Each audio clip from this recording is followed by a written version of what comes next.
تو جب وہ اسلام لاتے ہیں تو وہ بہادری غیرت اور بڑھ جاتی ہے. تو صحابہ کرام زمانے جاہلیت میں سخی تھے, بہادر تھے, رشتہ داری جوڑنے کو اچھا سمجھتے تھے.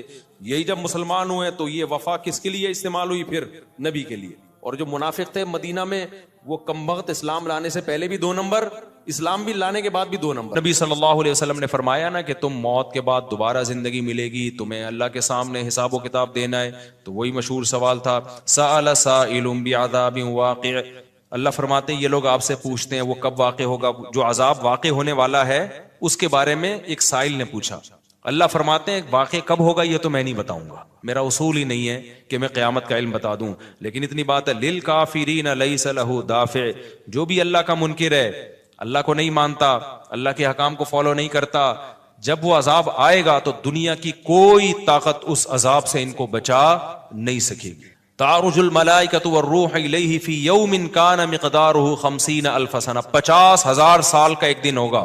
کہیں 1,000 سال اللہ نے ذکر کیا میدان حشر کے بارے میں, کہیں 50,000 سال. تو علماء نے بیان کیا یہ لوگوں کے حالات کے حساب سے ہوگا.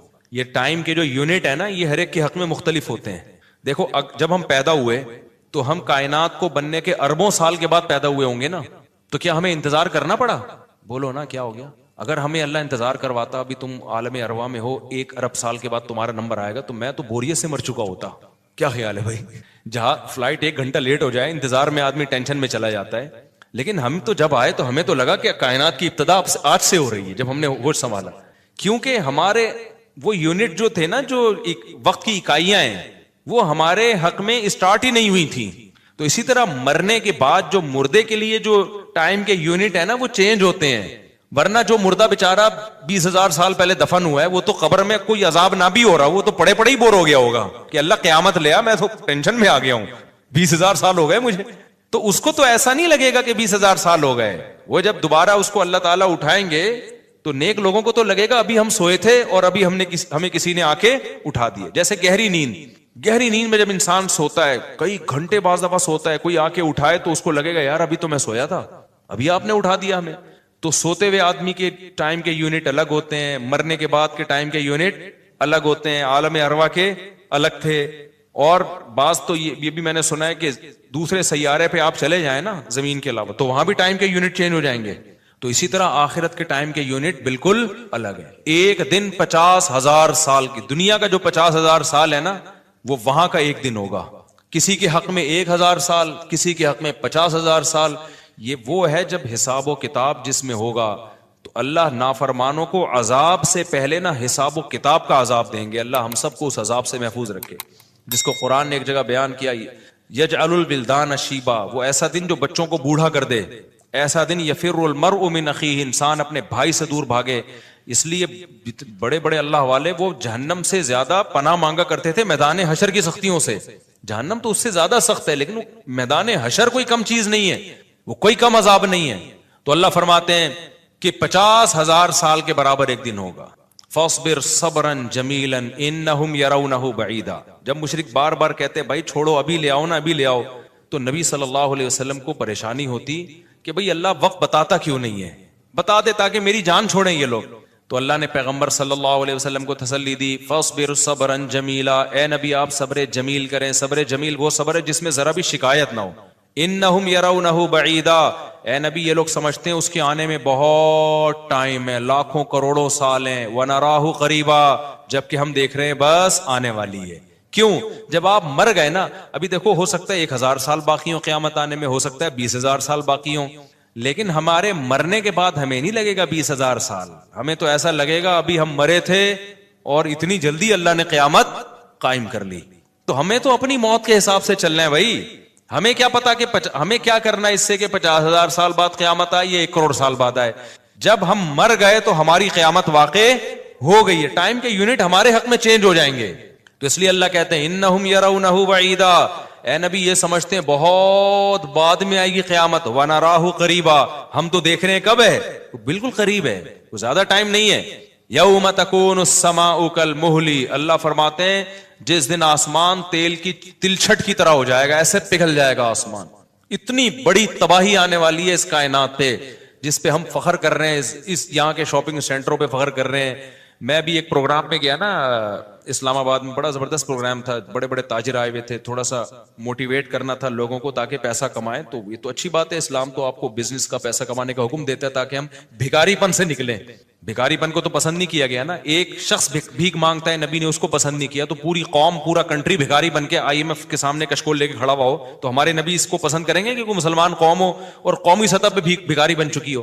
تو یہ علماء کی ذمہ داری ہے لوگوں کو پیسہ کمانے کی ترغیب دیں, بزنس کی طرف لے کر آئیں, یہ مذہبی ذمہ داری ہے. تو میرا اس میں کوئی کمیشن نہیں تھا, میں گیا, میں نے تقریر کی, لیکن ایک چیز کا مجھے اندازہ ہوا کہ یار ایک چیز یہاں پیدا ہو رہی ہے, پیسہ کمانے کے ساتھ پیسے کی محبت بھی آ رہی ہے. تو مجھے خیال ہوا میں اپنی اسپیچ میں ایک بات کہوں کہ آپ یہاں آئے ہیں, سارے ارب پتی کروڑ پتی تاجر ہیں, سب اپنے اپنے تجربے شیئر کر رہے ہیں کہ میں یہ کرتا تھا, آج میں نے اتنے روپے کما لیے, میں یہ کرتا, تاکہ لوگوں کو موٹیویشن ملے. اچھی بات ہے, بہت اچھا پروگرام تھا. تو مجھے خیال ہوا کہ ایک بات میں کہوں کہ ضرور, لیکن ایک چکر نا ہفتے میں ایک دفعہ قبرستان کا ضرور لگایا کرو, تاکہ نیتیں ٹھیک ہو جائیں پیسہ کمانے سے. ایسا نہ ہو یہ پیسہ قارون بنا دے آپ کو. تو ایک دفعہ ایسا کیا کرو, جیسے یہ پروگرام ہو رہا ہے بڑا زبردست, لوگ آ رہے ہیں, ایوارڈ مل رہے ہیں, اور تو یہاں سے نکل کے, لیکن میں نے کہا نہیں, میں نے کہا یہ ان کے مینٹل لیول سے نا اوپر کی چیز, ہر چیز ہر جگہ کہنے کی نہیں ہوتی. یہ کہیں گے مفتی صاحب رنگ میں بھنگ ڈال کے چلے گئے, اچھا بلا ہم دیکھ رہے تھے اتنے کروڑ پتی لوگوں کو سن کے ہمیں بھی خواب آ رہے تھے, کل ہمارے پاس لینڈ کروزر ہوگی, 4 شادیاں ہوں گی, اور پیسہ ہوگا زبردست, یہاں جائیں گے وہاں جائیں گے. یہ مولوی نے آ کے یہاں بھی کیا کر دیا, قبرستان کی باتیں شروع کر دی. تو وہ مناسب نہیں تھا, لیکن دل چاہ رہا تھا کہ میں ان سے کہوں اگلا پروگرام وہ بول دوں گا کہ بہت زبردست پیسہ کمائیں, ایک دفعہ جا کے قبر میں جو آپ سے پہلا کما کے چلے گئے ہیں نا پہلے کما کے, یہ یوٹیوبرز تو یہاں آ رہے ہیں, اپنا ایکسپیرینس شیئر کر رہے ہیں, میں ایسا کانٹینٹ بناتا ہوں اور میں ایسے محنت کرتا ہوں. اچھی بات ہے, مجھے بڑی خوشی ہو رہی تھی, تھوڑی سی امیدیں ہوئی کہ شاید پاکستان اب شاید اچھی سمت میں جانا شروع ہو جائے. تو مجھے ان پہ وہ کوئی نہیں, وہ تو بہت اچھا کر رہے تھے, بلکہ یہ تو ایک ظرف کے بڑے ہونے کی بات ہے کہ آپ بتائیں کہ میں نے پیسہ ایسا کمایا, ورنہ لوگ بتاتے کہاں ہیں. مجھے ان یوٹیوبرز میں خوشی ہو رہی تھی, وہ بتا رہے تھے ہم نے یہ کانٹینٹ بنایا, ہم نے ایسے چینل بنایا, اتنے پیسے کمائے. تو اچھی بات ہے, شیئر کرو یار, تاکہ لوگوں کی غربت ختم ہو, وہ بھی کریں یہ کام. لیکن ساتھ ساتھ ایک بات, یہ پیسہ آپ کو سلیمان علیہ السلام جیسا بھی بنا سکتا ہے, اور قارون اور فرعون جیسا بھی, ابو بکر عثمان جیسا بھی بنا سکتا ہے, اور ابو جہل جیسا بھی بنا سکتا ہے. کیا خیال ہے, یہ سارے پیسے والے لوگ تھے نا. تو آپ پیسہ کما کے سلیمان علیہ السلام جیسے شکر گزار بن جاؤ, عثمان ابن عفان جیسے غنی بن جاؤ, عبد الرحمن بن عوف جیسے بن جاؤ. اس کے لیے ضروری ہے کہ ہفتے میں ایک دفعہ قبرستان کا وزٹ اپنے خرچے پہ کر لیا کریں, اور ایسے ہی نہیں گزرتے ہوئے, وہاں جا کے کھڑے ہو کے قبروں پہ دیکھا کریں کہ میں جتنا بھی بڑا بن جاؤں, میرے یوٹیوب پہ چینل پہ 10 ملین بھی سبسکرائبر آ جائیں, لیٹنا میں نے کہا ہے تھوڑے دنوں میں جا کے بھائی اس قبر کے اندر. لہذا اس پیسے سے میں اس قبر کی تیاری کر لوں تو فائدہ ہے, اور اگر یہ لینڈ کروزر ہی میرا مقصد ہے اور میرا مقصد عیاشی ہی ہے اور شو مارنا ہی ہے, بھائی پھر یہ تو قارون نے آپ سے زیادہ کما لیا. ان خزانوں کے ساتھ یہ زمین میں دھسا ہے. وہ سمجھتے ہو گے نہیں سمجھتے ہو تو تھوڑا سا کبھی کبھار جب بڑے بڑے پروگراموں میں جایا کرو تو تھوڑا سا قبرستان میں, ہمیں تو اللہ نے سہولت دی ہے, بہت خطرناک قبرستان ہے یہ جو ہے نا, کیونکہ گورنمنٹ نے لائٹیں کہیں بھی نہیں لگائیں, تو یہاں تو 2-4 لائٹیں تھی, چرسیوں نے چوری کر لی. اب اندھیرا ہوتا ہے اس میں, اس سے بڑا فائدہ ہوتا ہے.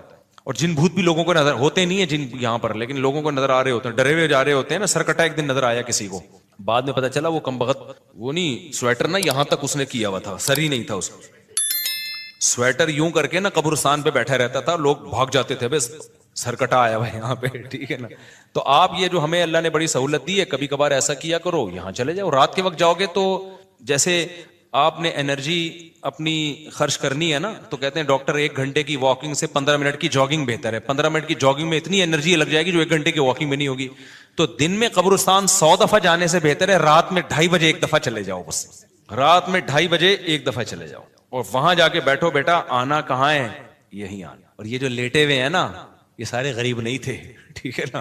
ان میں بہت سارے کروڑ پتی تھے, ارب پتی تھے, 4 شادیوں والے بھی تھے, 1 والی بھی تھے, اور بچوں والے بھی تھے, بغیر بچوں والے بھی تھے, جوان بھی تھے, بڈھے بھی تھے, 30 سال کے بھی تھے, 15 سال کے بھی تھے, 6 مہینے کے بچے بھی تھے. کیا نظر آ رہے ہوں گے قبریں, جا کے دیکھو. کل ہوس اس طرح سے ترغیب دیتی تھی مجھے, وہ ایک شاعر نے بڑا شعر کہا ہے کہ مجھے ہوس جو ہے نا وہ ترغیب دیتی تھی.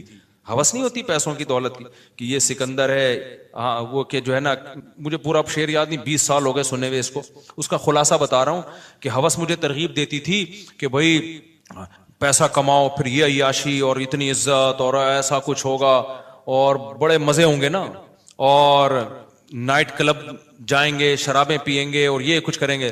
کہہ رہے ہیں ایک دن کیا ہوا, مجھے جو ہے قبرستان سے میرا گزرنا ہوا, تو مجھے جو ہے نا میری ہوس نے جو ہے نا مجھے 2-4 قبریں دکھائیں اور کہا یہ سکندر ہے, یہ دارا ہے, یہ کیکاؤس ہے. یہ سکندر اعظم کی قبر ہے, لاکھوں باندیاں تھیں اس کے پاس. آپ تو 2-4 گرل فرینڈ پہ فخر کر رہے ہو, گرل فرینڈ نہیں لاکھوں باندیاں. گرل فرینڈ آپ کے تابع نہیں ہوتی, باندی تو جیسے آپ بولو گے بھائی جو کام آپ اس کے ذمہ لگاؤ گے وہ بھاگ نہیں سکتی, نوکر ہے آپ کی. تو اتنی بڑی بڑی دنیا انہوں نے روئے زمین پہ حکومتیں کی ہیں, آج قبروں کے اندر یہ دارا ہے, یہ کیکاؤس ہے, یہ سکندر اعظم ہے. بڑے بڑے بادشاہوں کی قبریں آپ کو نظر آئیں گی پڑے ہوئے اندر. اب نئے زمانے میں شعر کو ہم یوں چینج کر دیں گے, یہ 10 ملین والا ہے سبسکرائبر تھے, یہ 20 ملین والا, یہ 50 ملین والا. ایک ایک کلپ بعض ایسے مشہور ہو جاتے ہیں, کھجا بھی رہے ہوں گے نا, بس یہ اپنی کھجانے کی ویڈیو ڈال دیں یوٹیوب پہ, لاکھوں روپے کما لیتے ہیں بیٹھے بیٹھے. بعض ایسے مشہور ہو گئے, کچھ بھی نہیں کرے نا, بس وہ کہے کہ ناڑا باندھتے ہوئے دکھا دیں, میں ناڑا باندھ رہا ہوں, میں ناڑا ایسے ٹائٹ کرتا ہوں, زار بند ایسے ٹائٹ کرتا ہوں. اتنے مشہور ہو گئے ہیں وہ, بس لوگ دیکھنا چاہتے ہیں. لوگ پتہ نہیں کیا ہو گیا اب. اللہ یار, وقار زکا نے کل ایک بڑی اچھی ویڈیو وائرل کی ہے یوٹیوبرز کے بارے میں, کہ اب میں وہ یوٹیوبرز کی وہ ویڈیو پہ جو اس نے کمنٹس کیا وہ تو نہیں بتاؤں گا کیونکہ اس پہ وہ اس کا نام لینا کسی کا ٹھیک نہیں ہے. اس نے کہا یار یہ عجیب ولاگر عجیب ٹائپ کے آ رہے ہیں, کچھ بھی کر لو, کچھ بھی کر لو, ملین ایک ایک دن میں 1-1 ملین ان کے ویورز ہو جاتے ہیں. تو انہوں نے کہا یہ ان بلاگرز کا قصور نہیں, یہ قوم کا قصور ہے. اس نے بڑی اچھی بات کی, اس نے کہا یہ قوم کدھر کو جا رہی ہے بھائی. واش روم میں بیٹھا ہوا بندہ دکھا رہا ہے, دیکھیں آدھا اوپر والا دکھا رہا ہے. میں کہتا ہوں اگر وہ نیچے والا پورشن دکھا دے نا, یوٹیوب چینل بند کر دے گا, بولے گا بھائی اتنے سبسکرائبر اتنا کراؤڈ ہم برداشت نہیں کر سکتے, ڈی مونیٹائز کر دے گا یار. کہے گا بھائی یہ ہمارے بس میں اب. تو لوگوں کی نیچر دیکھو یار, کچھ بھی جو مشہور ہو جاتے ہیں ایک دفعہ مشہور ہو گئے نا, بس اب کچھ بھی کریں گے. گالی دے رہے ہیں, وہ ویڈیو آ گئی, کھجا رہے ہیں, لوگ دیکھ رہے ہیں کیسے کھجاتے ہیں یہ, تو لوگ عجیب ہیں. بہرحال جو ہو رہا ہے میں تو مارکیٹ میں وہی بتاؤں گا نا آپ کو. تو اب جو سوشل میڈیا سے وابستہ لوگ ہیں جن کے ٹک ٹاک پہ چینل, یوٹیوب پہ چینل, ان کے یہاں کامیابی کیا ہے, 4 ملین ہو گئے, 10 ملین ہو گئے, 50 ملین ہو گئے. وہ کہ تو ایک ویڈیو اتنی محنت سے بناتا ہے, 4 آدمی تجھے ملتے نہیں ہیں, اور میں کھجاتا بھی ہوں نا سر کو تو اتنے ویوز آ جاتے ہیں. تو کل یہ شعر چینج ہوگا, یہ سکندر ہے, یہ دارہ قبروں میں نا, تو کہیں گے یہ 10 ملین والا ہے, یہ 20 ملین والا. یہ ناڑا باندھتے ہوئے ایک دفعہ ویڈیو ڈالی تھی اس نے اور 20 ملین ایسے ہو گئے تھے. تو یہ سب آئے گا مارکیٹ میں. تو اس لیے میرا دل چاہتا ہے کہ میں ان لوگوں سے, میرا اس پروگرام میں دل چاہ رہا تھا ایک دفعہ بولوں کہ آپ تمام حضرات سے گزارش ہے, بہت اچھا پروگرام ہے, اور اللہ کرے اور پیسہ آئے اور یہ لوگ اپنے تجربوں کو شیئر کریں, لیکن کائنڈلی تھوڑا سا قبرستان بھی, ہمارے نبی نے پیسہ کمانے کی ترغیب دی ہے, ساتھ ساتھ قبرستان جانے کی بھی ترغیب دی ہے. صحیح بخاری کی حدیث ہے, کنت نہیتکم عن زیارت القبور فزوروها فانها تذکر الاخرہ. نبی نے فرمایا میں نے تمہیں قبرستان جانے سے منع کیا تھا کیونکہ بدعتیں ہو رہی تھیں, شرک پھیل رہا تھا, لیکن اب توحید قائم ہو گئی ہے, شرک کا خطرہ ختم ہو گیا. فرمایا فزوروها, قبرستان جایا کرو کیونکہ اس سے آخرت یاد رہتی ہے. انسان کو اپنی اوقات میں رہتا ہے, اپنی اوقات سے باہر نکلنے کی کوشش نہیں کرتا. تو اللہ میاں بھی فرما رہے ہیں تم اس کو بہت دور سمجھ رہے ہو, ہم سمجھ رہے ہیں بہت قریب ہے. اور یہ جتنی رنگینیاں اس کائنات کی نظر آ رہی ہیں نا, یہ سب ٹوٹ پھوٹ کے مٹی ہونے والی ہیں, برابر ہونے والی ہیں. تو یوم تکون السماء کالمہل وتکون الجبال کالعہن. اتنے بڑے بڑے پہاڑ اللہ کہتے ہیں روئی کی گالوں کی طرح اڑیں گے. آپ سبسکرائبر کو لے کے بیٹھے ہوئے ہو, یہ بڑے بڑے پہاڑ جو ہل نہیں سکتے نا, یہ روئی کی گالوں کی طرح اڑ رہے ہوں. وتکون الجبال کالعہن ولا يسأل حمیم حمیما. جگری دوست بھی کسی دوست کو نہیں پوچھے گا. تو اگلے ہفتے انشاءاللہ یہاں سے میں آگے سے شروع کروں گا تاکہ یہ صورت ہماری ختم بھی ہو. اللہ تعالی ہمیں موت سے پہلے نا تیاری کی توفیق عطا فرما دے. دنیا کماؤ ضرور بھائی, اتنا فری نہ کراؤ جتنا ہم دنیا کو فری کرا رہے ہیں, اتنا کراؤ جتنا یہاں پر رہنا ہے. اللہ تعالیٰ سمجھنے کی عمل کی توفیق عطا فرمائے. سنتوں کے بعد انشاءاللہ نماز کے بعد نا تو تھوڑی دیر سوال جواب کا سلسلہ ہوگا, جو بیٹھنا چاہیں بیٹھ سکتے ہیں. میری عمر 30 سال ہے, 1 سال پہلے میں نے عمرہ بھی کیا. میں اپنی پوری زندگی میں نماز قرآن کے قریب نہیں ہوا, لیکن گزشتہ 5 ماہ سے میں نے کوئی نماز نہیں چھوڑی. کیا مجھے لازمی اپنی پچھلی فرض نمازیں ادا کرنی ہوں گی؟ ارسلان صاحب جی ادا کرنی ہوں گی, لیکن ایسا نہ ہو کہ پچھلی کے چکر میں اب اگلی بھی چھوڑنا شروع کر دیں, زیادہ ٹینشن لے لیں. فی الحال آپ اپنے آپ کو اس کا عادی بنا دیں, لیکن 6 مہینے سے تو عادت پڑ گئی ہے آپ کی, 5 ماہ سے ماشاءاللہ نماز نہیں چھوٹی. تو زیادہ ٹینشن نہ لیں اس کی, لیکن یہ کہ شرعی مسئلہ تو چینج نہیں ہو سکتا. تو اس میں فجر کے ساتھ 2 رکعت فرض فجر کے پڑھ لیے, ظہر کے ساتھ 4 پڑھ لیے, عصر کے ساتھ 4 اور پڑھ لیے, مغرب کے ساتھ پچھلی مغرب کے, عشاء کے ساتھ. اور ہمارے نزدیک وطر بھی چونکہ واجب ہیں, نبی صلی اللہ علیہ وسلم کی اس بارے میں صحیح حدیث موجود ہیں, تو وطر کی بھی قضا کرنی چاہیے. تو ایک دن میں کم سے کم 1 دن کی نمازیں پڑھ لیں آپ, تو اللہ نے چاہا تو انشاءاللہ یہ پوری ہو جائیں گی.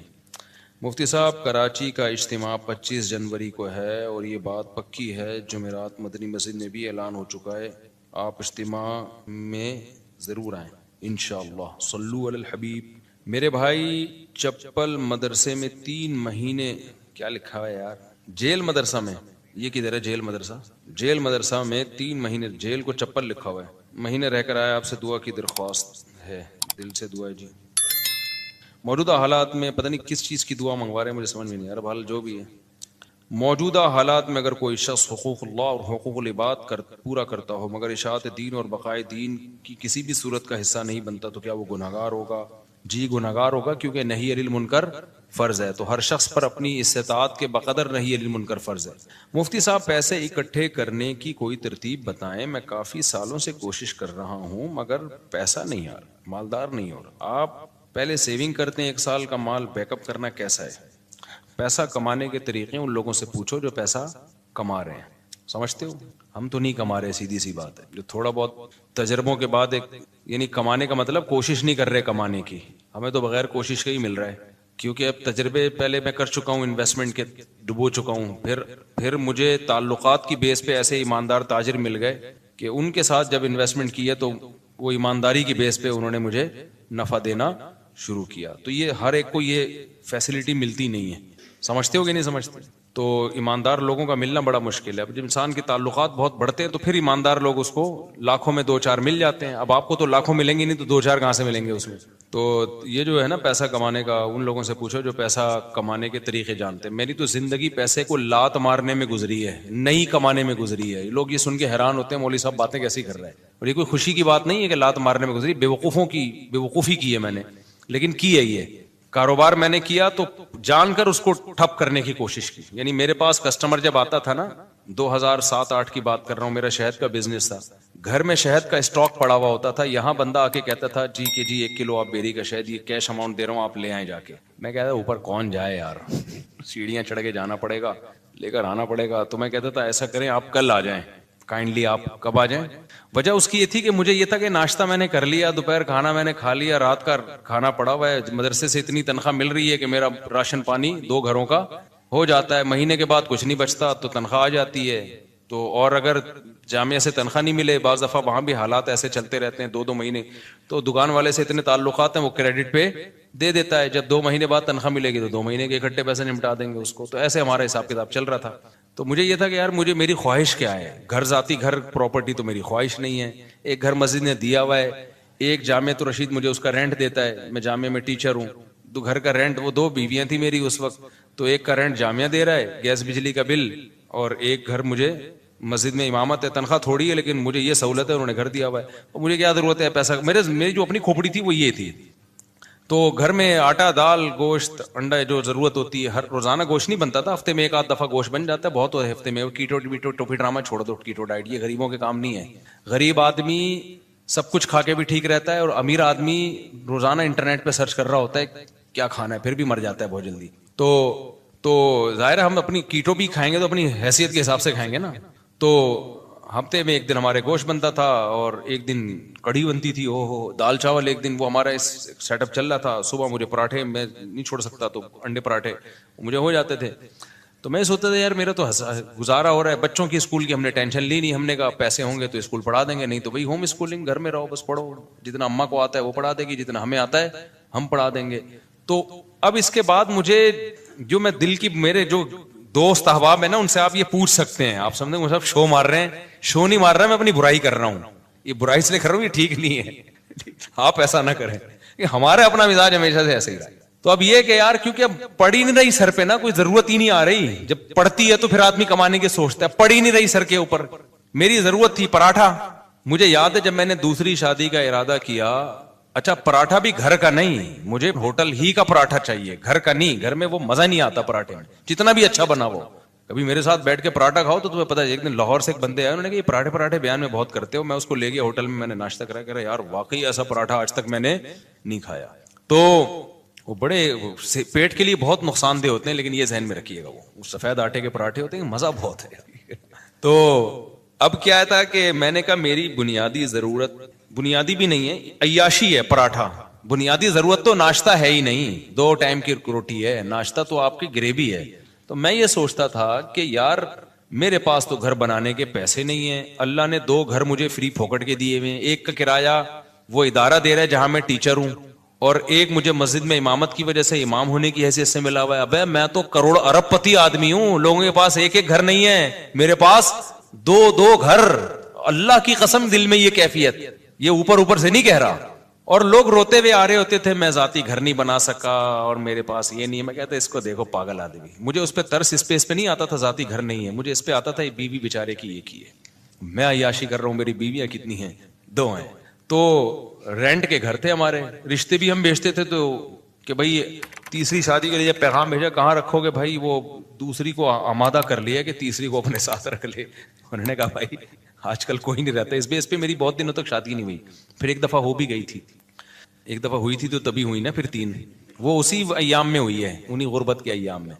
تو الحمدللہ اس وقت مجھے کہیں اتنا سی بھی فیلنگ نہیں ہوئی ہے کہ میں غریب ہوں. اللہ کی قسم میری یہ کیفیت تھی, میرے سے بڑا سیٹ شاید دنیا میں کوئی بھی نہیں. وجہ اس کی یہ تھی, میں سوچتا تھا کہ ایک ہوتی ہے ضرورت, اللہ میری صرف ضرورت پوری نہیں کر رہا بلکہ مجھے ضرورت سے کئی گنا زیادہ دے رہا ہے. یہ جو پراٹھے میں صبح انڈے کے ساتھ پھوڑ رہا ہوں یہ میری ضرورت بولو. تو میں تو 3 ٹائم کا کھانا کھا رہا ہوں یار. گوشت ہفتے میں 1 دن کھا رہے ہیں تو کیا ہوا, دال چاول اور بھنڈی کا جو مزہ ہے, خدا کی قسم بھوک لگ رہی ہو, بھنڈی ایسے پھوڑتا ہے آدمی, میں تو مزے لے کے کھانا کھاتا ہوں. بھوک لگ رہی ہو, ابھی مجھے لگ رہی ہے بھوک, باقی مجھے سخت بھوک میں نے دوپہر کھانا نہیں کھایا اس لیے بھوک لگ رہی ہے, صبح کا ناشتہ کیا ہوا ہے. تو اب میں نے سب گھروں میں فون گھمایا کیا پکا ہوا ہے.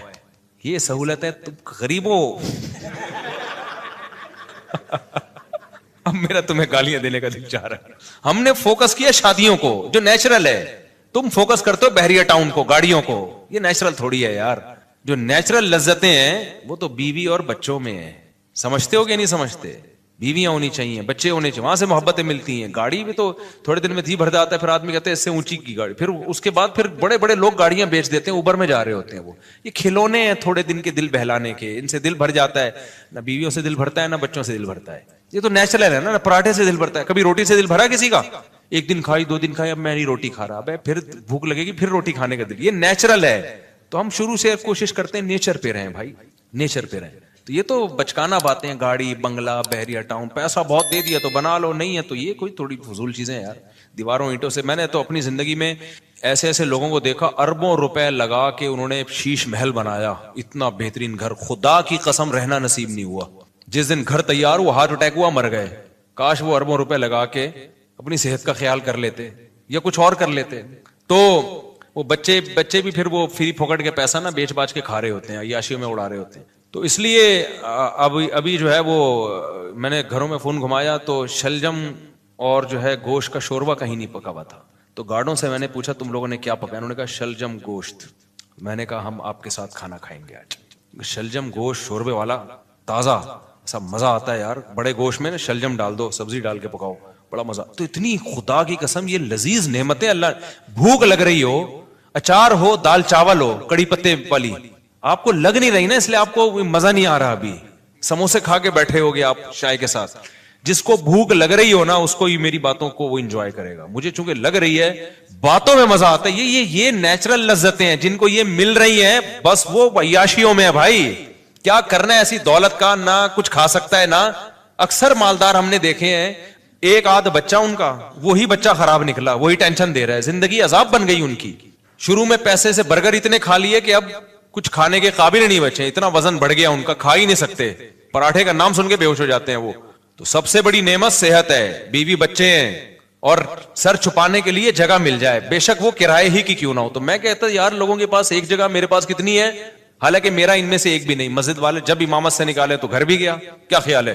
تو اور ایک کا کرایہ جامع رشید دے رہا تھا, وہ بھی کرایہ دے رہا تھا, تو انہوں نے کہا لے لو, اور وہ بھی ایک مخصوص کرایہ تھا. تو مجھے لگا کہ یار میرے لیے اتنا بہت ہے, 2 کمروں کا گھر لیا ہوا تھا میں نے. ایک دفعہ ایک صاحب آئے ہمارے گھر, دیکھے 2 کمروں کا گھر ہے, انہوں نے کہا یار مفتی صاحب ممبر پہ باتیں اتنی بڑی بڑی, یہ گھر ہے ٹوٹل؟ میں نے کہا جتنی بڑی باتیں اس سے بڑا اللہ نے گھر دیا ہے ہمیں الحمدللہ. 2 گھر 2 کمرے, میری ضرورت اس سے پوری ہو رہی ہے. اس وقت میرے 16 بچے تھوڑی تھے, 2 بچے تھے, تو 2 کمرے بہت ہیں, 2 کمرے رہ لیتے ہیں. ایک واش روم ہے, کچن ہے, تھوڑے بہت. بس ایک چیز کی مجھے ٹینشن تھی, دھوپ نہیں ہے اس میں, ہوا بھی تھی, دھوپ نہیں ہے, تو وہ ایک ٹینشن تھی. تو میں کہتا تھا یار اللہ نے ساری عیاشیاں دی ہوئی ہیں, تو ایک تھوڑی سی اگر ٹینشن دے دی تو کیا ہے, دھوپ کا انتظام نہیں ہے, کیونکہ سن لائٹ میرے لیے, میں نہیں بغیر دھوپ کے بغیر گزارا ہوتا. تو پھر وہ یہ بڑی ایک ٹینشن ہوتی ہے انسان کو. خیر, تو میں جب دوسری کی سوچ رہا تھا نا, تو میں ناشتے نہیں مجھ سے چھوٹ رہے تھے ہوٹل کے جو خاص قسم کا پراٹھا. تو مجھے یاد ہے میں نے اپنے دوست کے ساتھ پلاننگ کی, یار میں دوسری شادی کر رہا ہوں, میرا خرچہ بڑھے گا, مجھے یہ ہوٹل کا پراٹھا چھوڑنا پڑے گا. آپ اندازہ لگا رہے ہو غربت کا. لیکن میں غریب نہ اس وقت سمجھتا تھا نہ اب, اور حقیقت ہی ہم کہاں خسے غریب ہیں بھائی. میں نے کہا یار یہ مجھے قربانی دینی پڑے گی, کیونکہ اب میرے خرچے ڈبل ہو جائیں گے. تو مجھے اب یہاں سے کیا کرنا ہے, یہ عیاشی جو ہے نا, عیاشی پٹھان ہوٹل کے جا کے پراٹھے پھوڑ, یہ عیاشی مجھے چھوڑنی پڑے گی. لیکن اللہ کی قدرت ایسی ہوئی کہ وہ بھی نہیں چھوڑنی پڑی. آپ جیسے جیسے شادی کرتے ہیں, بچے ہوتے ہیں, آپ کی سورس آف انکم بڑھتی چلی جاتی ہے, کم نہیں ہوتی ہے, تو کم ہوتی نہیں ہے کسی قیمت. اب میری سورس آف انکم پھر کہاں سے, کیا آسمان سے پیسے برسنا شروع ہوئے. میرے ساتھ ایسے ایسے معاملات ہوئے ہیں کہ میں تو بتا رہا ہوں نا, کاروبار شروع کیا تو یہ بزنس ہو رہا تھا میرا, میں بیٹھا ہوا ہوں, جی شہد چاہیے, ابے اوپر کون جائے گا شہد لینے, کیوں میری ضرورتیں پوری ہو رہی ہیں, مجھے لگ رہا ہے یہ بزنس کیا ہے, غریبی ہے. اگلے دن آ رہے ہیں انکل بھائی اب تو لے آؤ, پھر اگلے دن گیا میں شہد لایا, چلو یار لے لو بھائی. اس طرح سے ہمارا شہد بک رہا ہے, اس سے جو پروفٹ ہو رہا ہے وہ بھی اتنا ہونا شروع ہو گیا. لیکن اتنا نہیں ہوا کہ کسی کے بزنس میں جو باقاعدہ. تو مجھے پھر اب تو چونکہ میرے مالی حالات اور اچھے ہو گئے الحمدللہ, تو پھر مجھے لگا کہ یار اچھا, پھر میں نے نکاح جب رجسٹریشن, میں نکاح فری میں پڑھاتا تھا, پیسے نہیں لیتا تھا. مجھے عجیب سا لگتا تھا نکاح پڑھا رہے آدمی پیسے لے رہا ہے اس کے. لیکن کیا ہوا, 4-6 دفعہ مجھے اندازہ ہوا کہ بھائی یہ نکاح کا نکاح نامہ بیٹھ کے فل کرتے رہو, نادرا سے وہ لوگ بھی پیسے مانگتے ہیں, نادرا سے رجسٹریشن کرواؤ اس کی, اچھا خاصا ٹینشن والا کام ہے. یا تو میں پابندی لگا دوں, میں کسی کا نکاح نہیں پڑھاؤں گا, یا مجھے کوئی بندہ رکھنا پڑے گا. پھر میں نے بندہ رکھا, کیونکہ میرے پاس بہت زیادہ لوگ آ رہے تھے نکاح پڑھوانے کے لیے. اچھا, اس کام کے لیے مجھے نکاح رجسٹرار بننا تھا. لوگوں نے کہا مفتی صاحب آپ نکاح رجسٹرار بن جاؤ, اس میں بڑے پیسے آئیں گے. میں نے کہا 1 سال تک مجھے یہ توفیق ہی نہیں مل رہی کہ میں جاؤں آفس کہ مجھے سرٹیفکیٹ دے دو قاضی کی نکاح رجسٹرار کا. ہلا ہی نہیں جا رہا, کیونکہ ضرورت نہیں ہے نا, پراٹھے چل رہے تھے اسی حساب سے, تو میں کیوں جاؤں. پھر میں نے کیا کیا, ایک قاضی نے مجھے, ایک نکاح رجسٹرار نے کہا یار آپ میرا فارم لے کے پڑھا آپ دیا کرو, فیس لے کے مجھے دے دیا کرو آپ میں رجسٹر کر. تو میں نے ایسا کرنا شروع کیا, 6 مہینے میں نے ایسے کیا. ایک نکاح رجسٹرار آئے, انہوں نے کہا میرے پاس پورا سیٹ اپ ہے, پڑھا آپ دیا کرو, ڈاکومنٹیشن میں کر دوں گا, پیسے کس کو دے دیا کرو. تو میں نے پیسے لینا شروع کر دیا, ان کو دینا شروع کی. تو محنت ہو رہی تھی نا بیچارے کی, نکاح بھرنا بھی ہے اس نے. ایک دن کیا ہوا, جو یونین کونسل میں ہوتے ہیں نا, جو نکاح رجسٹریشن کا سرٹیفکیٹ دیتے ہیں, وہ خود میرے پاس چل کے آ گیا. اس نے کہا مفتی صاحب آپ کے نام سے, آپ کے سائن سے اتنے نکاح ہو رہے ہیں, تو آپ خود نکاح رجسٹرار کیوں نہیں بن جاتے. میں نے کہا یار مجھے یہ وہاں چل کے جاتے ہوئے بہت ٹینشن ہو رہی ہے, کہ کیونکہ مجھے جس چیز کی ضرورت نہ ہو نا, مجھ سے وہ کام ہوتا نہیں ہے. تو اب میری ضرورتیں پوری ہو رہی ہیں. انہوں نے کہا آپ ادھر ان کو اتنے پیسے دے رہے ہو, خود رکھ لو, وہ کچھ اپنا رکھ لو, کچھ اپنے اسسٹنٹ کو دے دو کچھ. تو میں نے پھر یہ کیا کہ میں نے کہا بھائی میرے پاس ٹائم نہیں ہے. وہ خود گھر پہ آ کے سارا کام کیا, سرٹیفکیٹ پکڑا کے چلا گیا نکاح رجسٹرار کا. میں نے کہا اسٹیمپ تیرا باپ لگائے گا اس پہ, میرے پاس تو ٹائم نہیں ہے. اس نے ٹھپے لگے ہوئے نا پہلے سے, آپ پر اعتماد ہے, آپ مس یوز نہیں کرو گے. پھر میں نے ایک اسسٹنٹ رکھا, میں نے کہا نکاح کہ ساری ڈاکومنٹیشن تیرے ذمہ ہے, تو میں فیس لے رہا ہوں ان کو دینے کے لیے, پھر ظاہر ہے مجھے بھی بچتی ہے. تو اب اتنا بھی استغنا ٹھیک نہیں ہے نا, اتنا بھی شو مارنا ٹھیک نہیں ہے کہ جب کچھ ہو ہی نہیں رہا تو پھر جو رزق آ رہا ہے تو آنے دو. پھر ہم نے اس کی فیس رکھ دی. ہم نے کہا ٹھیک ہے بھائی, اتنا تیرا, اتنا ٹائم تو لگ رہا ہے نا. تو یہاں جا کے پھر یہ وہ اتنے نکاح آنے شروع ہو گئے کہ انڈے پراٹھوں سے ہم تھوڑا آگے. ہم نے کہا فری پھوکڑ کا آ رہا ہے بھائی. اچھا خیر, پھر بھی اتنی فیس نہیں ہے جتنی لوگ لے رہے ہیں. میں اپنے نام کی فیس لینا چاہوں نا, جو اللہ نے ٹوٹی پھوٹی ہم جیسے نالائقوں کو شہرت دے دی, تو اس اسٹیج پہ پہنچنے کے بعد قاضی کی فیس 1.5 لاکھ 2 لاکھ ہوتی ہے. ہماری فیس اس سال 10,000 ہوئی ہے, سمجھ رہے ہو. اور اس میں بھی لوگوں کو کہا ہوا ہے کہ کوئی بھی ایک دفعہ کہہ دے کہ میرے پاس نہیں ہے, تو دوبارہ اس سے پوچھنے کی ضرورت نہیں ہے. یہ نہیں اس کے کہ تو آئی فون لے کے کیسے گھوم رہا ہے جب تو کم بخت 10,000 نہیں دے سکتا, یہ تیرے پاس یہ موبائل کہاں سے, یہ نہیں. اس کو میں نے اسسٹنٹ کو بتایا جو ایک دفعہ کہہ دینا کہ نہیں دے سکتا, دوبارہ پوچھنے کی ضرورت بولو نہیں, فری میں پڑھائیں گے. تو فری میں بہت سارے نکاح پڑھاتا ہوں, اور تعلق والوں سے تو ایک روپیہ بھی نہیں ہوتا, بلکہ اسسٹنٹ کو اپنی جیب سے دے رہا ہوتا ہوں کہ یار تیری محنت تو لگ رہی, نادرا میں تو خرچہ ہو رہا ہے نا, مجھ سے لے لینا پیسے. وہ سمجھ میں نہیں آ رہی میرا خیال ہے بات. تو ہم نے تو پوری زندگی کوشش کی ہے نالائقی میں پیسے کو لات مارنے کی. یہ شادیاں بچوں ہی کی برکت ہے جو اللہ کھلائے. اللہ نے مجھے زندہ رکھا ہوا اب تک اس لیے تاکہ 15 سال پہلے جو میرے ساتھ دوست تھے نا, جو کہتے تھے تم شادیاں کر رہے ہو, پیسہ ہے نہیں تمہارے پاس, بھوک سے مرو گے, تو اللہ نے مجھے اب تک زندہ اس لیے رکھا ہوا ہے یہ بتانے کے لیے کہ ان کو بتا دینا کہ اس بچوں کی سپیڈ بھی کم نہیں ہوئی ہے, شادیوں کی سپیڈ میں بھی کوئی کمی نہیں آئی ہے, اور اللہ کیسے کھلا رہا ہے کیسے پلا رہا ہے. ایک اہل حدیث دوست نے میرے 2010 یا 11 میں مجھ سے ملنے کے لیے آئے تھے, اتنی بڑی داڑھی ان کی, لال نا کلر, وہ مہندی لگائی بھی انہوں نے. میری 4 شادیوں والی کتاب پڑھی انہوں نے. ابھی میرا کل ان سے فون پہ, پرسوں ان سے فون پہ بات ہوئی ہے, اس لیے میں یہ واقعہ سنا رہا ہوں. وہ آئے کہتے ہیں آپ نے کیا کتاب لکھی ہے مفتی صاحب. اچھا انہوں نے میرے حالات دیکھے, میری پھٹ پٹی, انہوں نے مجھے اپنے گھر میں دعوت کی. انہوں نے کہا یار میں نے ایسی کتاب آج تک نہیں پڑھی. بڑے متاثر تھے. یہ وہی ہے جن کو تبلیغ میں نہیں میں نے بتایا تھا کہ وہ سارے فرقوں میں دھکے کھا کے آخر میں گئے تبلیغ میں, وہ یہ وہی ہیں, بروہی ہیں بروہی. تو بلوچستان سے ان کا تعلق ہے. انہوں نے میری گھر میں دعوت کی, میں اپنی پھٹ پٹی پہ گیا. اچھا اس وقت بھی ہمارا ہم پھٹ پٹی کو سمجھ رہے تھے لینڈ کروزر ہے ہماری, غربت کا تو اس وقت بھی احساس نہیں تھا, کیونکہ بھائی لوگوں کے پاس یہ بھی نہیں ہوتی یار. تو ہم تو پھٹ پٹی بھی جا رہے ہیں, ٹرن کر کے پہنچ گئے. مجھے یہ خوشی ہوتی تھی کہ اس کے پیسے میرے پاس ہیں الحمدللہ, میں پیٹرول ڈال سکتا ہوں اپنے خرچے پہ. تو ان کا پرسوں فون آیا, انہوں نے کہا مفتی صاحب مجھے آپ کا وہ زمانہ یاد ہے, اور کہتے ہیں میں آپ کا ہر جگہ دفاع کرتا ہوں, ہر جگہ دفاع کرتا ہوں کہ اس آدمی نے اس وقت یہ بات کہی تھی کہ پیسہ مت دیکھو, شادیاں کرو, نسل مت روکو.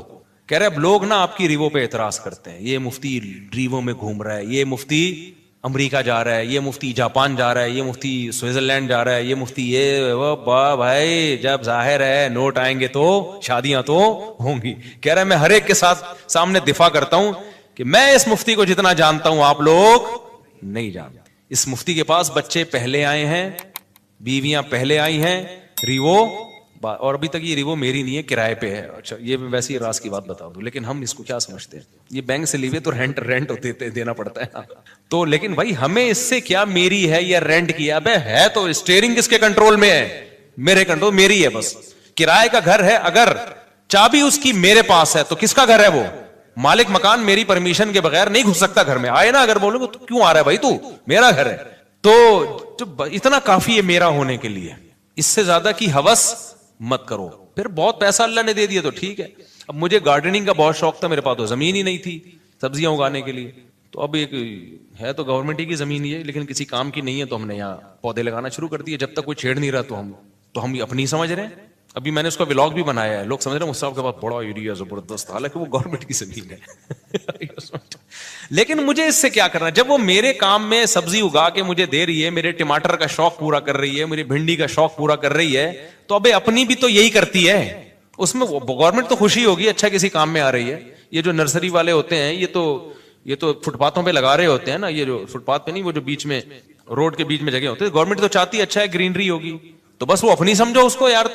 تو مجھے کیا کرنا ہے کہ کاغذ میں میرے نام ہو. بھائی جو چیز میرے استعمال میں وہ کس کی ہے, آپ نے پراٹھا اپنے خرچوں سے خرید کے مجھے اس میں شریک کر لیا, تو یہ پراٹھا کس کا ہے, میرا ہے, مزہ وہی آئے گا اس میں.